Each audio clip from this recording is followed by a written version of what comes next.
Bismillahirrahmanirrahim. Assalamualaikum warahmatullahi wabarakatuh. Oke, untuk materi kuliah kita hari ini, kita akan membahas tentang tata tulis dalam sebuah karya tulis ilmiah. Ya. Jadi kalau kita bicara tentang tata tulis itu secara hubungan itu tidak ada kaitannya dengan isi atau materi atau topik dari karya tulis ilmiah. Artinya untuk semua bidang ilmu karya tulis ilmiah itu pasti akan menggunakan aturan tata tulis yang sama. Ya. Oke, kita lihat tata tulis karya ilmiah itu seperti apa sih?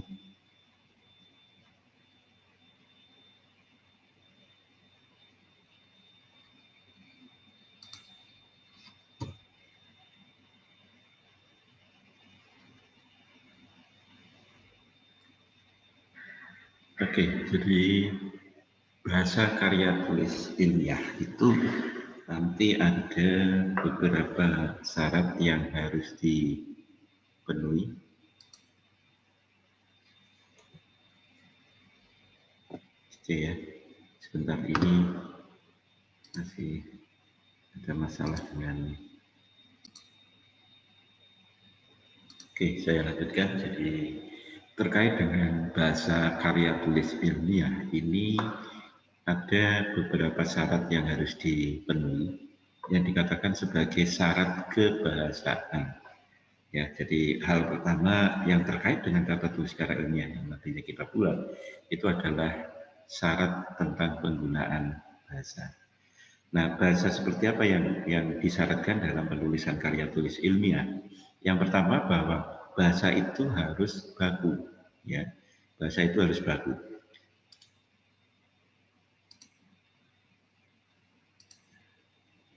Bahasa itu harus baku. Artinya apa? Bahwa struktur bahasa yang digunakan sesuai dengan kaidah bahasa Indonesia baku, baik mengenai struktur kalimat maupun struktur kata. Jadi penggunaan kalimat maupun penggunaan kata itu harus memenuhi kaidah bahasa Indonesia. Ya, demikian juga pemilihan kata atau istilah dan penulisan sesuai dengan kaidah ejaan. Ya. Kalau dulu kita mengenal ejaan itu ada EJD, ejaan yang disempurnakan, artinya di situ menjadi rujukan penggunaan kata-kata atau istilah. Ya, tapi yang terbaru kita sudah tidak lagi menggunakan EJD, ejaan yang disempurnakan, tapi menggunakan POEB, ya, pedoman umum ejaan bahasa Indonesia. Ya. Kemudian syarat yang kedua dalam sebuah kebahasaan itu harus logis. Ide atau pesan yang disampaikan melalui bahasa Indonesia ragam ilmiah dapat diterima akal. Jadi logis itu maksudnya isi kalimatnya itu dapat diterima akal, ya, sesuai dengan logika. Ya. Kemudian yang ketiga, kuantitatif. Keterangan yang dikemukakan dalam tulisan dapat diukur secara pasti. Jadi hal-hal yang berkaitan dengan angka itu kalau kita bicara data-data yang terkait dengan angka itu harus bisa diukur, harus ada alat ukurnya dan harus juga valid, ya. Itu yang dikatakan sebagai syarat kuantitatif. Jadi karena kalau misalkan dalam sebuah penelitian kita mengolah data, maka data-data itu harus kita dapatkan secara benar, ya, datanya valid dari sumber yang bisa dipercaya. Ya. Kemudian yang keempat, bahwa bahasa itu harus tepat.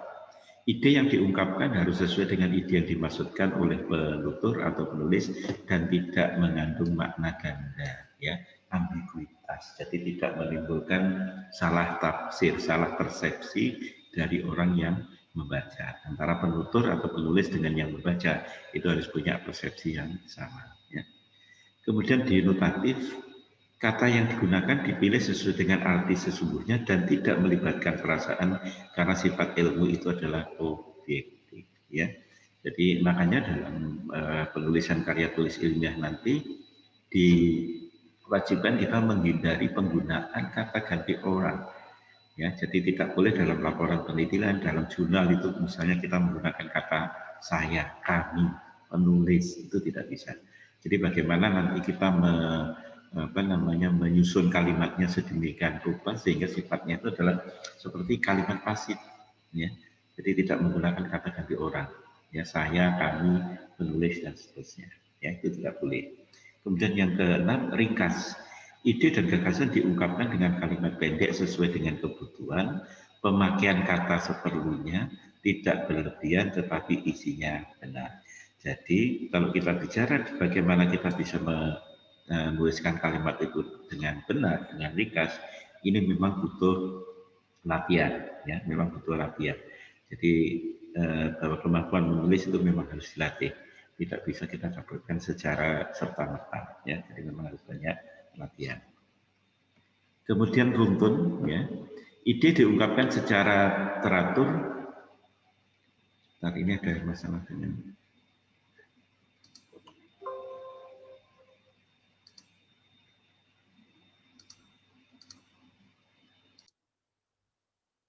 ya, kita lanjut lagi di mohon maaf dengan audionya. Oke, jadi berikutnya terkait dengan syarat kebahasaan itu ada runtun, ya. Runtun ide diungkapkan secara teratur sesuai dengan urutan dan tingkatannya baik dalam kalimat maupun dalam paragraf, ya. Jadi harus sesuai dengan alur. Bahasa Indonesia benar dengan baik. Bahasa yang digunakan akan dikatakan baik jika maksud yang diungkapkan dapat dipahami dengan tepat oleh orang yang menerima bahasa tersebut. Dengan kata lain, bahasa yang baik adalah bahasa yang efektif dalam menyampaikan suatu maksud. Ya, jadi intinya bahwa dalam menggunakan kalimat nanti dalam sebuah karya ilmiah, maka kita harus menggunakan bahasa yang efisien, kita harus menggunakan bahasa yang kaku. Ya. Keefektifan komunikasi lebih banyak ditentukan oleh keserasian bahasa itu dengan situasinya. Artinya bahwa waktu, kemudian tempat, kemudian orang yang diajak bicara ini akan mempengaruhi bagaimana kita menggunakan kata-kata dalam sebuah kalimat. Ya, bisa saja bahasa yang baik itu tidak benar kaidah-kaidahnya. Ya, sebaliknya bahasa yang benar kaidah-kaidahnya belum tentu bahasa yang baik. Sebab misalnya akan kejanggalan kedengaran bila di kantin kita menggunakan ragam bahasa baku seperti bahasa seorang ilmuwan yang sedang ceramah di dalam suatu seminar. Jadi ini disesuaikan dengan tempatnya. Ya. Sebaliknya akan janggal pula bila seorang ilmuwan yang sedang ceramah di dalam suatu seminar menggunakan bahasa seperti seorang awam yang mengobrol di kantin. Ya. Dengan demikian, sebagai kesimpulannya bahwa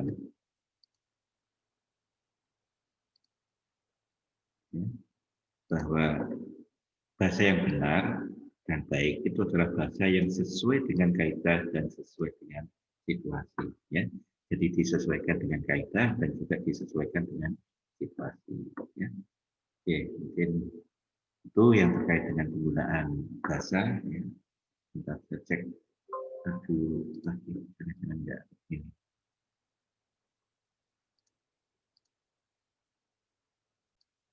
Oke ya, kita lanjutkan lagi. Berikutnya tentang ejaan. Jadi ejaan ini maksudnya penggunaan kata-kata. Kadang orang sering salah menuliskan seperti contoh yang sederhana yang sering kita temui misalnya penulisan kata apotik. Misalnya banyak orang menulis dengan huruf I, apotik. Tapi ternyata adalah yang benar dengan huruf apa? E, ya apotek. Demikian juga kwitansi misalnya. Kwitansi orang sering menulis itu dengan menggunakan kami, kwitansi, tapi yang benar adalah kui, ya, KUI, tansi. Itu hanya beberapa contoh saja. Untuk selalu bergerak di meja ya. Nah, saya pakai ini. Oke, jadi kalau kita bicara ejaan, ya, pengertiannya ejaan ialah keseluruhan peraturan bagaimana melambangkan bunyi-bunyi ujaran melalui huruf, menetapkan tanda-tanda baca, memenggal kata, dan bagaimana menggabungkan kata. Jadi bagaimana menuliskan bahasa lisan dengan aturan-aturan tersebut, itulah yang berhubungan dengan ejaan. Dari segi bahasa, ejaan adalah kaidah-kaidah cara menggambarkan bunyi-bunyi bahasa, kata atau kalimat dalam bentuk tulisan. Ya, jadi penggunaan huruf dan tanda baca itu yang berkaitan dengan ejaan.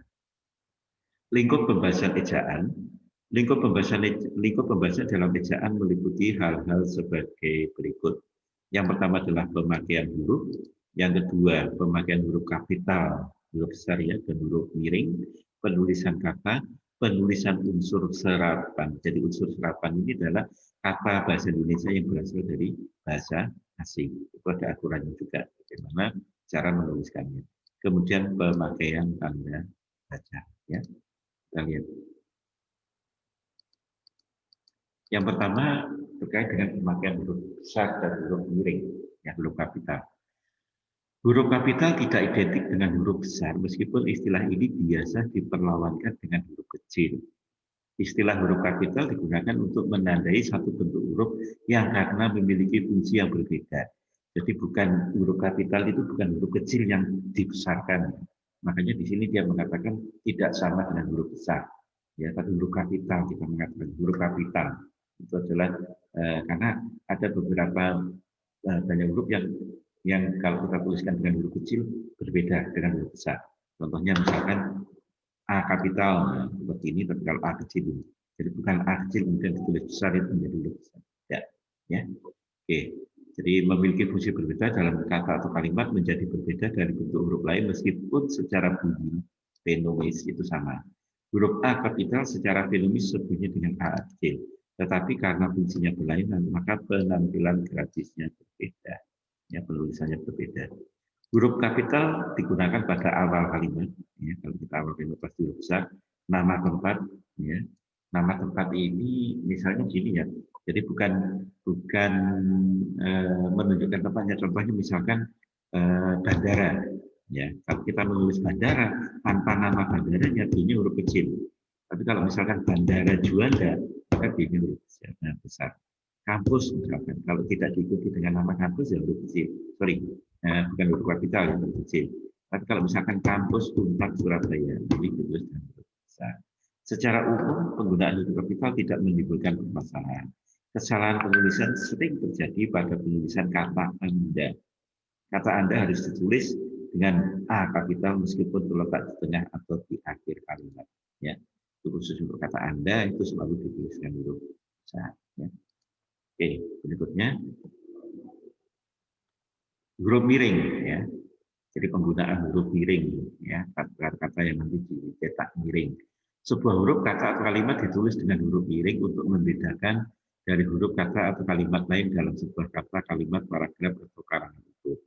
Huruf yang dicetak miring adalah penanda mengacu ke beberapa informasi, antara lain sebagai penekanan. Ya, jadi kalau kita mau memberikan tekanan pada sebuah kalimat, itu bisa kita cetak miring. Kemudian kalau kata itu berasal dari bahasa asing, itu juga artinya bahasa asing yang belum diindonesiakan misalnya. Ya, itu nanti kalau dalam karya ilmiah kita tulis dengan huruf miring. Kemudian istilah Latin, istilah Latin kan berarti bukan bahasa Indonesia, nama penerbitan, koran, majalah, dan lain-lain. Jika ditulis dengan menggunakan mesin tik manual kan nggak ada ya.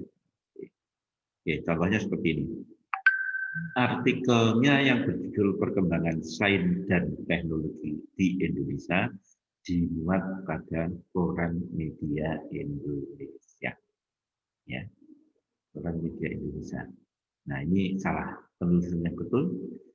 Perkembangan sains, jadi sains itu tanpa huruf S di belakangnya kalau bahasa Indonesia ya. Kalau yang ini kan menggunakan huruf S. Kalau bahasa Indonesia benar, ya ejaannya itu tanpa huruf S.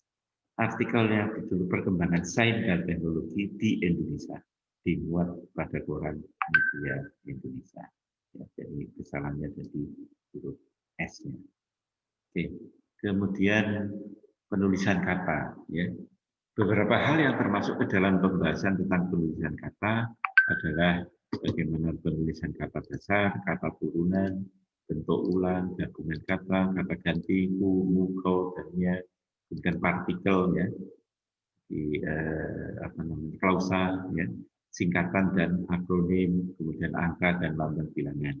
Kecuali gabungan kata, penulisan kata umumnya tidak menimbulkan permasalahan.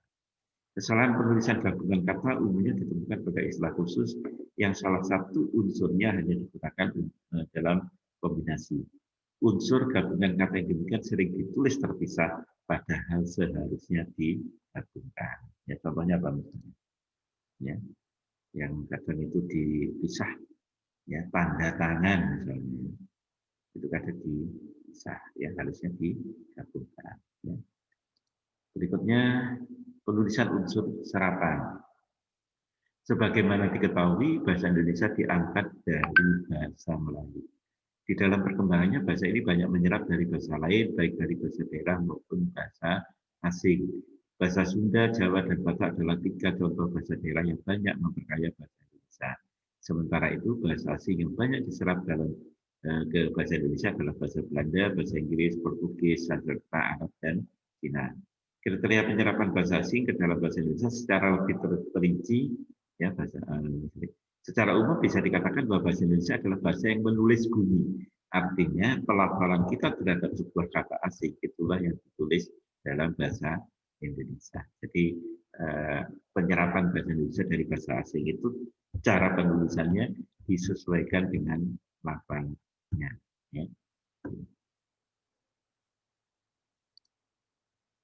Pemakaian tanda baca. Kalimat yang baik harus didukung oleh penggunaan tanda baca yang tepat. Para penulis sering tidak memperhatikan hal ini. Akibatnya masih banyak ditemukan kesalahan dalam pemakaian tanda baca tersebut. Ya. Pemakaian tanda baca dalam kalimat sangat penting bukan hanya untuk ketertiban gramatikal, melainkan juga bagaimana gagasan yang dikemukakan bisa tersampaikan dengan baik. Ya, jadi kalau misalkan kita membuat kalimat kemudian salah dalam menempatkan tanda baca, ini bisa jadi mengakibatkan pembaca itu nanti akan salah dalam memahami, salah dalam mempersepsikan. Jadi harus hati-hati dalam penggunaan tanda baca. Kemudian morfologi. Jadi ini adalah sebuah ilmu, ya definisinya. Morfologi itu adalah ilmu bahasa yang mempelajari seluk-beluk kata serta pengaruh perubahan bentuk terhadap golongan dan arti kata. Ya. Bahasa Indonesia adalah bahasa yang aglutinatif, bahasa yang terdiri dari imbuhan-imbuhan. Ya. Bahasa Indonesia itu ada yang bentuk bebas, ada yang bentuk terikat. Nah, kalau kita bicara imbuhan dalam bahasa Indonesia itu banyak sekali. Imbuhan itu bisa di depan, bisa di tengah, bisa di belakang, dan gabungan dari ketiganya. Kalau bicara di depan itu adalah awalan. Kalau kita bicara awalan itu ada ber, per, mem, di, ter, se, peng. Ya.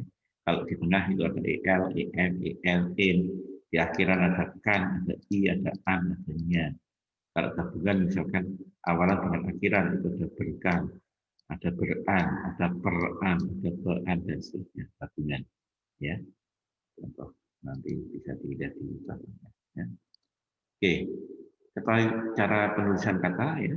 Ketahui atau pastikan bentuk kata dasarnya. Ketahui pastikan bentuk terikat yang mengimbuinya. Jadi patokan kita dalam menuliskan kata sesuai dengan ejaan itu adalah lihat kata dasarnya, kemudian dia mendapatkan imbuhan apa?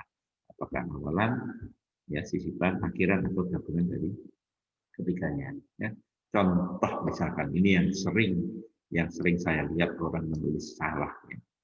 Jadi kadang kalau menawarkan di iklan itu tulisnya di kontrak. Ya, ini kan sesuatu yang salah. Kenapa? Karena apa namanya bahasa kata dasarnya itu adalah kontrak, ya. Kemudian mendapat awalan di dan akhiran k, ya. Awalan di dan akhiran k. Jadi dikontrakkan, bukan dikontrakkan. Makanya di sini k-nya adalah ditulis dua. Ya, jadi kontrak kan dikontrakkan, ya. Dikontrakkan. Itu yang sering saya temui. Ya, kalau dikontrakkan itu berarti sedang dikos-kosan. Nah, kalau dikontrakkan itu berarti mau dikontrakkan. Perhatikan pula bentuk tumpukan, pertunjukan, pertunjukan. Jadi tumpukan, tumpukan, ditumpukkan. Kalau ini menyatakan bendanya, tumpukan, kalau ini adalah kata kerjanya. Pertunjukan dengan pertunjukkan. Kalau pertunjukan itu kata benda, kalau pertunjukkan itu kata perintah. Ya, suruhan, pertunjukan. Coba tolong ditunjukkan. Nah, itu berarti K-nya 2. Tapi kalau pertunjukan itu K-nya 1. Ya. variasi imbuhan ya. Awalan bervariasi menjadi ber jika diserangkaikan dengan kata ajar. Nah, ini juga apa ya istilahnya anomali atau kalau kita bicara imbuhan dalam bahasa Indonesia dengan menggunakan kata dasar itu bukan berarti tidak harus imbuhan kemudian ditambah kata dasar. Tapi kadang ada perubahan-perubahan yang itu juga harus kita pahami. Contohnya misalkan ya kata ajar, kata dasar ajar kalau mendapat awalan ber itu bukan berajar tapi menjadi belajar ya. Awalan ber dan ter bervariasi menjadi be dan te. Jadi yang ber dan ter itu berubah menjadi be dan te. Jika diserangkaikan dengan kata yang suku pertamanya adalah er. Cermin, bukan bercermin tapi becermin. Kemudian percaya mendapat awalan ter menjadi terpercaya, bukan terpercaya. Ya. Contoh yang lain, awalan me misalkan bisa berubah menjadi menge jika diserangkaikan dengan bentuk dasar yang terdiri atas satu suku kata. Jadi awalan me kalau digabungkan dengan kata dasar yang hanya satu suku kata itu menjadi menge. Ditambah bom ditambah me menjadi mengebom, bukan ngebom. Tik ditambah me jadi mengetik, bukan mengetik. Lap ditambah me jadi mengelap, ya, bukan melap. Nah, hati-hati. Ya, jadi yang dikatakan sebagai variasi imbuhan. Oke. Nah, mungkin yang terakhir yang terkait dengan imbuhan ini juga ada variasinya, ya. Kalau awalan me atau pe itu diserangkaikan dengan kata dasar yang huruf depannya KTPS, SPKT, KTPS, hati-hati, itu akan berubah juga. Contohnya misalkan, ya kejar, ya ini kan masuk dalam ini KTPS ini. Kalau ditambah awalan me bukan mengejar, tapi mengejar. Tipu jadi menipu, pukul jadi memukul, jadi ada perubahan. Yang ini terkait dengan kata dasar yang dimulai dengan huruf KTPS. Ya. Nah, beda dengan ini. Nah, tapi tidak semuanya akan berubah seperti ini. Contohnya pada kata kaji itu tidak jadi mengaji karena artinya akan beda, ya. Tapi tetap menjadi mengkaji. Kilat juga sama, ya. Tidak mengilap tapi menjadi mengkilat, membuat jadi lebih berkilat atau mengkilat, bukan kilat-kilat yang petir gitu ya. Kalau ini kaji nanti berubah jadi jadi mengaji kan beda lagi ya. Oke, itu yang terkait dengan ejaan. Ya. Mudah-mudahan bisa jadi sekali lagi memang kalau kita bicara kemampuan dalam menulis yang tentu saja harus sesuai dengan standar baku bahasa Indonesia itu harus banyak dilatih. Ya, jadi tidak cukup hanya dibaca saja, tapi memang harus dilatih. Dan satu triknya lagi kalau kita ingin menambah perbendaharaan kemampuan kita dalam menulis karya ilmiah itu perbanyak membaca karya-karya tulis ilmiah. Sehingga kita akan terbiasa dengan kalimat baku dalam karya tulis ilmiah. Ya. Jadi jangan lupa sering membaca karya tulis ilmiah. Ya.